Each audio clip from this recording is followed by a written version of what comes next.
Mga kapatid, palawakin natin ang ating K-alaman tungkol sa tinaguriang man's best friend, ang mga aso. Gaya po ng isang tunay na kaibigan. Loyal ang mga aso, may empathy at tinutulungan tayong maging healthy.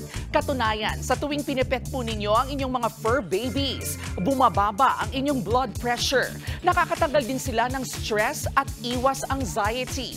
Kumpara po sa tao, ibang level ang pandinig ng mga aso.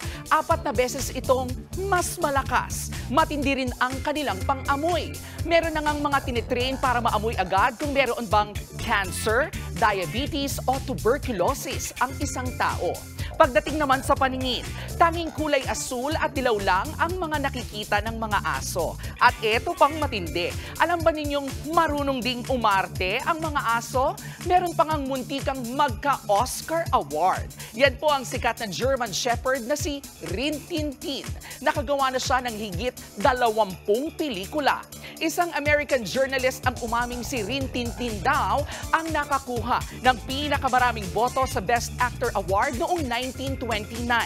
Pero dahil nakakahiya na isang aso ang mananalo, ibinigay ang kauna-unahang Oscar Best Actor Award kay Emil Jannings. O diba? Iba. Kaya sino bang hindi mapapamahal sa ating mga fur babies?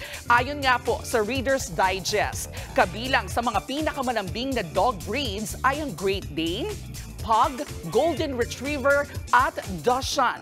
Tandaan, kaibigan at hindi po natin kaaway ang mga aso. Gaya po ng lagi naming paalala na ang K-alaman ay K-yamanan. K-okay. Mga kapatid, ito po ang inyong K-alaman Queen, Kalad Karen.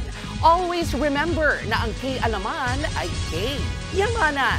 Kaya para sa latest showbiz news at dagdag impormasyon, mag-follow at mag-subscribe sa social media pages ng News 5. Okay?